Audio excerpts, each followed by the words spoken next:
Jai Baba, Chapter 34. Shama entered the room after finishing his prayers and sat down with Hemat Pant.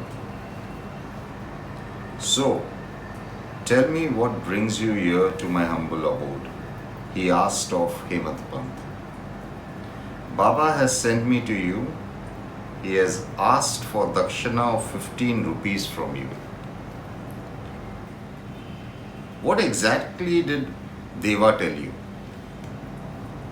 I was pressing his feet when suddenly he told me to go to your house, spend time with you and ask you for dakshana of 15 rupees. Shama said, Is that so? Well, instead of 15 rupees, please offer my salutations 15 times to him. Come, now let us have some pan. Shama got out the pan leaves, lime chalk, supari and katha. Come, make yourself a pan while I get ready and we can then go and spend time with Deva. Shama always called Baba Deva. Shama got ready while Hemat Pant made the pan. I do not understand Baba. He is the all-knowing one, yet he sends his devotees to simple folk like me, began Shama. I don't get Baba's ways. He plays games with us for his own amusement. Take you for example. You are a learned man. Your thirst for knowledge is well known. I am but a simple villager. Yet for some reason, he sends you to me, knowing well that I have no knowledge or wisdom about any esoteric matters. In fact, him sending you to me for some reason reminds me of a story. Sometimes I think that Baba tests his devotees. If you want something from him, he will test you to see how much you truly desire that thing from him. Hemat Pant suddenly looked up. The mention of Baba testing his devotees got his attention. Was all this a test too, he wondered. Shama continued. Let me tell you this interesting story while you are still making your pan. You see, there was a lady called Deshmukh. I don't recollect her first name. She had decided that she wanted to spend the remaining days of her life in the company of evolved beings and saints. She had heard of Sai Baba and thus she came to Shirdi and took Baba's darshan. The moment she met Baba, she got very enamored by his presence. Our Baba is like Lord Krishna. Be it a man, woman or a child, whoever comes in front of him is lost in his presence and his divinity. Oh, by the way, now I remember, the lady's name was Radhabai. Radhabai wanted to make Baba her guru. She wanted Baba to take her as his devotee. She wanted Baba to give her guidance for a spiritual growth and to bestow her with a mantra. She decided that till Baba did not whisper the sacred mantra in her ear, she would not leave Shirdi. She was also insistent that the mantra should come only from Sai and he should whisper the mantra directly into her ear, thus initiating her and empowering her with the mantra.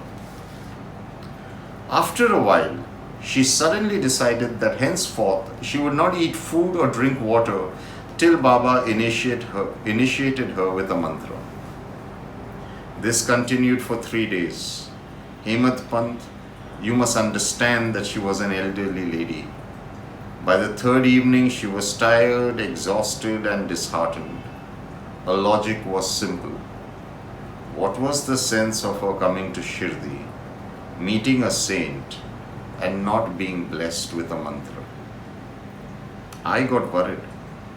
What if the old lady passed away? That would have created so much trouble for Baba. There are already many people who badmouth him because they are jealous of him. They spread lies about him. I did not want the old lady to pass away and I did not want any harm to come to Deva. I went to the mosque and sat by Deva's side. Deva asked me how everything was going. He told me that the oil vendor, Narayan, had lost his mind and was troubling him a lot. Eventually, I could hold my tongue no longer. I told him, Deva, you bring people here.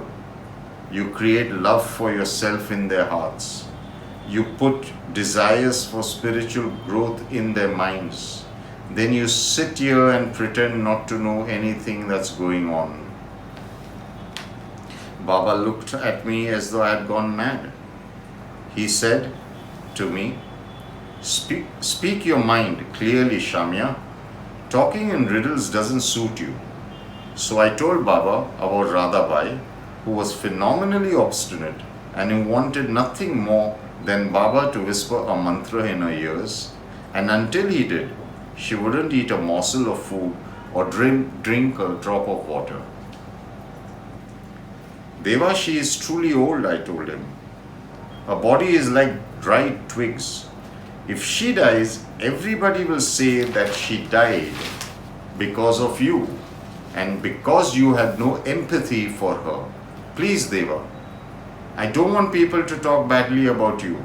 Just give us a mantra and be done with this obstinate shrew. Please, I don't want anybody to accuse you of having a hand in killing this woman.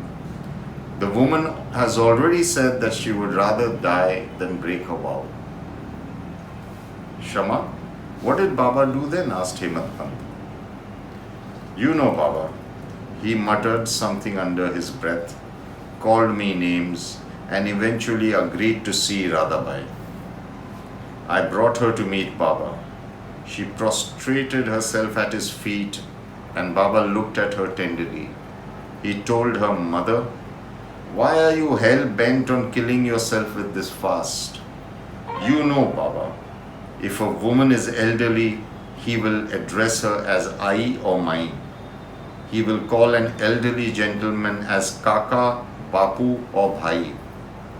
He can abuse one and all, but most often he speaks in the most tender and melodious voice. So, Baba made the old lady sit down in front of him. He told her, Mother, I am a simple fakir. I desire nothing from the world. I myself beg for my own food. Please have mercy on me. I have no mantras to give. I am like your son and you are like my mother. Baba told the old lady, I will tell you a story, and after you hear the story, you decide what is to be done. The old lady nodded and was eager to hear the story. I shall now repeat the story which Baba told the elderly lady in Baba's words. We shall read about the story told by Baba to Radhamai in the next chapter. Peace be to all. Om Sai Rakshak, Sharanam Deva. Jai Baba.